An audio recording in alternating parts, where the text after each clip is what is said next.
अब ये देखें कि यहाँ पर आपकी हमारी जो इस एनेक्जर एफ की वर्किंग के लिए हमारे पास जो एग्जांपल्स हैं, ये बेसिकली इसका ये फॉर्म है और इसी से रिलेटेड हमने वैल्यू यहाँ पर ऐड की है। ठीक है। अच्छा, अब परचेजेस, एक पोर्शन हमारा परचेजेस का है, दूसरा हमारा सेल टैक्स का है और तीसरा हमारा वैल्यू एडिशन टैक्स का है। अच्छा, परचेजेस में हमारे पास हमारी जो सेल हुई है वो हुई है 10 मिलियन की। ठीक है। अब इसके अंदर हमारी लोकल परचेज भी शामिल है और इम्पोर्टेड परचेज भी शामिल है। ठीक है। जिस तरीके से फैसल भाई ने आपको एग्जांपल दी थी मिक्स्ड प्रोडक्ट्स की, जिसमें आपके पास लोकल परचेज भी आ रही थी और इम्पोर्टेड परचेज भी आ रही थी, वो एग्जांपल आप अपने जहन में रखेंगे तो ये चीज को समझना आपके लिए बड़ा आसान हो जाएगा। ठीक है। अब इसके अंदर आप प्लीज माइक क्लोज कर दीजिएगा, कोई क्वेश्चन हो तो फिर ऑन ऑन कर लीजिएगा प्लीज।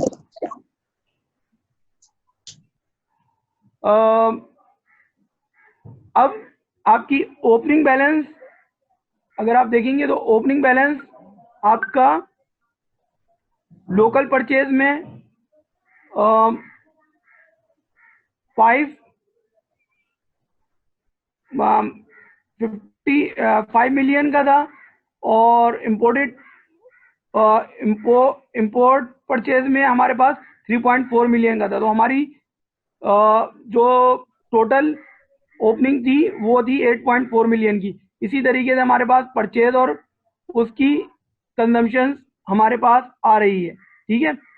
इसी तरीके से हमने 17% के हिसाब से अपनी बाइफिकेशन शो की हुई है।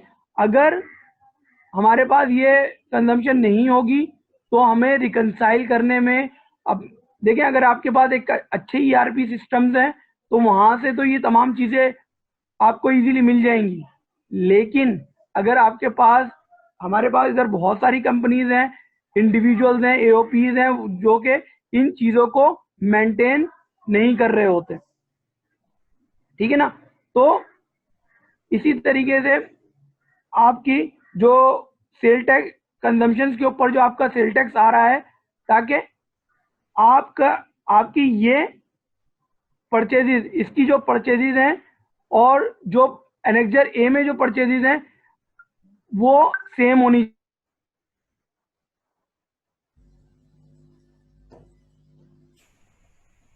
ए और एनेक्जर एफ आपका इंटीग्रेटेड है।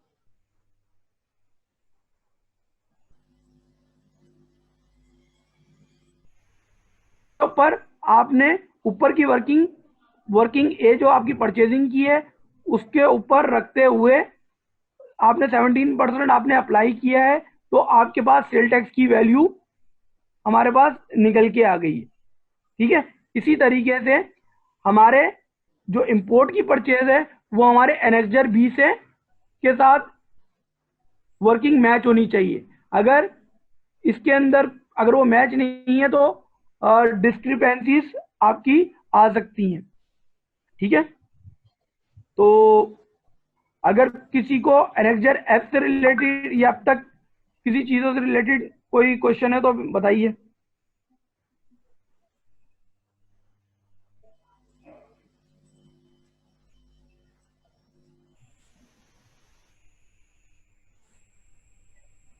किसी को कोई क्वेश्चन है अभी तक?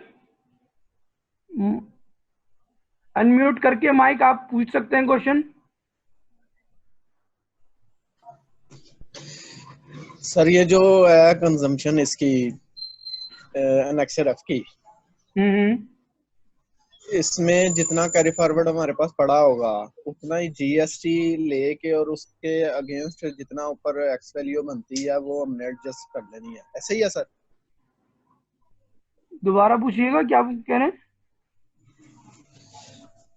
जितना कैरी फॉरवर्ड हमारे पास रिटर्न में पड़ा है ना पहला पिछले मंथ का जीएसटी, हाँ, उतना ही हमने अपना एनेक्जर एफ में क्लेम करना जीएसटी और उसके अगेंस्ट ही वैल्यू ऊपर लिखनी है एक्स वैल्यू।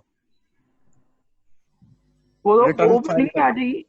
आप पिछले मंथ की, जो पिछले मंथ की क्लोजिंग वैल्यू बोल रहे हैं?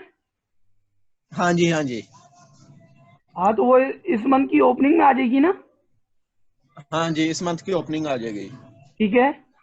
लेकिन मैं सर कह रहा हूँ, सवाल मेरा ये है कि जितना जीएसटी पड़ा होगा कैरी फॉरवर्ड हमारे पास, उतना ही नेक्स्ट ईयर एफ में हमने क्लेम करना है जीएसटी, और उसके अगेंस्ट ही जितनी एक्स वैल्यू बनती होगी। आपकी आवाज, ये ग्रुप पे कर ले, व्हाट्सएप ग्रुप पे कर ले। वो ग्रुप पे कर लें या आप टाइप कर दें क्वेश्चन? चले, मैं ग्रुप में कर लूंगा सर, ग्रुप ग्रुप पे में कर कर देना लूंगा। चाहिए। ठीक। अच्छा, थैंक यू सर।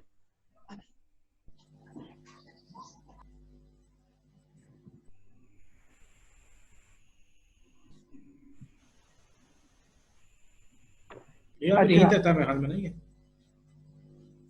क्या चीज? मेरे ख्याल में ये एनेक्शंस खत्म हो गए सारे ना आपके। एक एनेक्जर आई भी तो है, वो मैं वैसे ही ब्रीफ कर देता हूँ। एनेक्जर आई जो डेबिट क्रेडिट का है, हाँ सही है। ठीक है।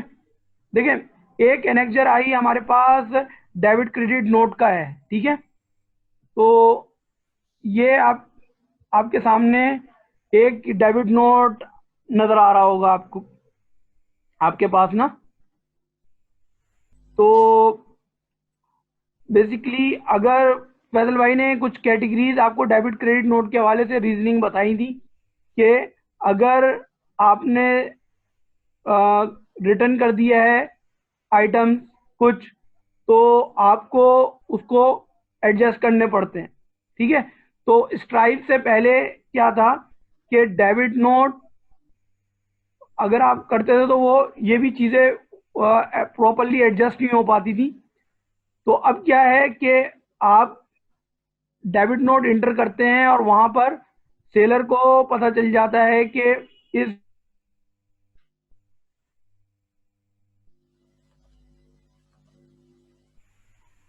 अच्छा, डेबिट नोट और क्रेडिट नोट के लिए हम लोग जो एनेक्जर यूज करते हैं वो एनेक्जर आई यूज करते हैं, ठीक है। अच्छा, इसमें बेसिकली हमारे पास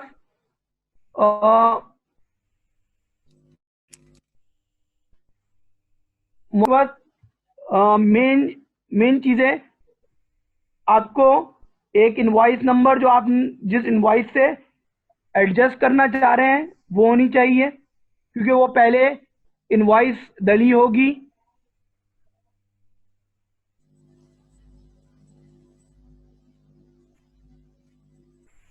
नहीं, ठीक है ना।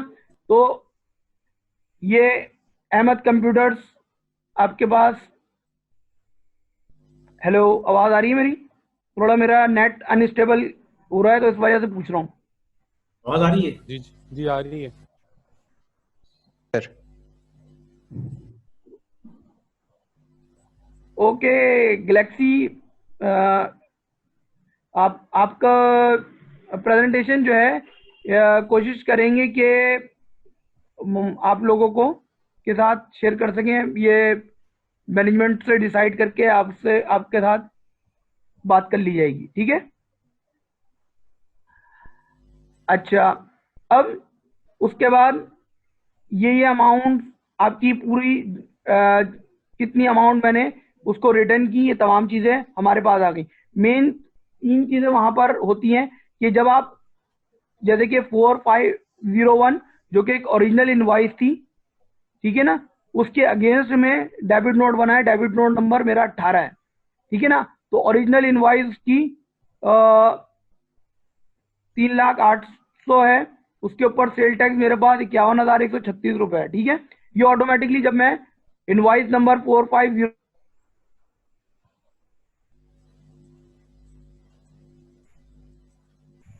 इनवॉइस करनी है, क्योंकि मैं रिवाइज इनवॉइस करूंगा तो ऑटोमेटिकली मेरे पास डेबिट नोट की फिगर आ जाएगी, ठीक है। सेकंड स्टेप पे जो मैं इनवॉइस की रिवाइज अमाउंट इंटर करूंगा, ये तमाम काम मुझे मैनुअल करना पड़ेगा, कि रिवाइज इनवॉइस कितने की बनेगी।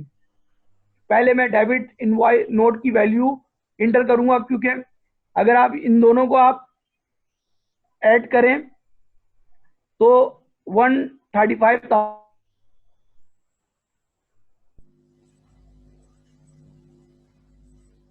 अमाउंट बन रही है, और आप सेल टैक्स की अमाउंट को ऐड करेंगे तो 22,950 बन रही है। ठीक है, मैं ओरिजिनल इनवॉइस में से डेबिट इनवॉइस की अमाउंट को माइनस करूंगा तो मेरे पास रिवाइज इनवॉइस की अमाउंट निकल के आ जाएगी, यानी कि वो जो डेबिट नोट में से माइनस होके आएगी।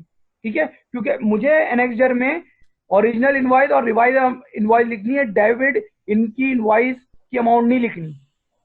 तो ये तो सिर्फ मैंने आपको समझाने के लिए ये एक इनवॉइस पिक कर ली। आप इसमें से इसको करेंगे तो वो ऑटोमेटिकली आपकी इनवॉइस को एडजस्ट कर देगा और ओरिजिनल इनवॉइस आपके पास शो हो जाएगी। फिर आप दोबारा उसके ऊपर आएंगे अपने रिटर्न के ऊपर, तो वो आपकी एनेक्सर ए की जो आपकी परचेज की भी इनवॉइस है उसको अपडेट कर देगा।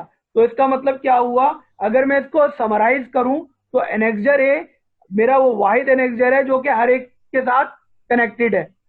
एनेक्सर ए मेरी एनेक्सर सी के साथ भी कनेक्टेड है, क्योंकि वो वहां से सी से डेटा ए के अंदर पैच होगा। इसी तरीके से एनेक्सर ए एनेक्सर एफ के साथ भी कनेक्टेड है, क्योंकि उधर जो परचेजेस आ रही हैं और इधर जो परचेजेस आ रही हैं वो एक होनी चाहिए। इसी तरीके से एनेक्सर ए और एनेक्सर आई वो भी एक दूसरे के साथ कनेक्टेड हैं, क्योंकि अगर वो एडजस्टमेंट होती है तो वहां पर एनेक्सर आई अपडेट कर देगा एनेक्सर ए को। ठीक है ना, उसकी कंजम्पशन को। तो ये ए जो है सी के साथ भी कनेक्टेड है, एफ के साथ भी कनेक्टेड है और आई के साथ भी कनेक्टेड है।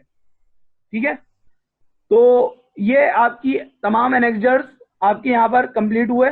इसके बाद जितने भी इंपॉर्टेंट सेक्शंस थे वो फैसल भाई ने आपको